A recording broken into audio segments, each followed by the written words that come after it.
โคตรดีอ่ะ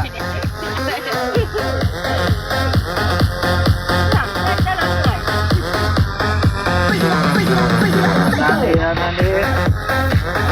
ปีใหม่บ้านใครบ้าง เฮ้ยก็นี่ไงเราวันที่เท่าไหร่30ใช่ป่ะแล้วจะเอายังไงแล้วก็30แล้วก็ไปกินอะไรกันดีกินปีใหม่จับฉลาก เราจะสั่งที่ไหนดีพี่ ไปหากันมา คนละเท่าไหร่อ่ะ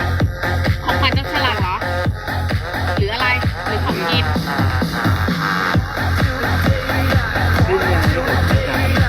โอ้ยไม่ต้องเอาเยอะหรอกงบ50 บาทก็พอจับฉลากขำๆ50 บาทแล้วก็ออกกำลังกายกันเลยจริงตื่นมากูเมื่อยตื่นเต้นแล้วเมื่อยนะ แต่ก่อนคึกไงเที่ยวแบบเกือบทุกคืนอ่ะ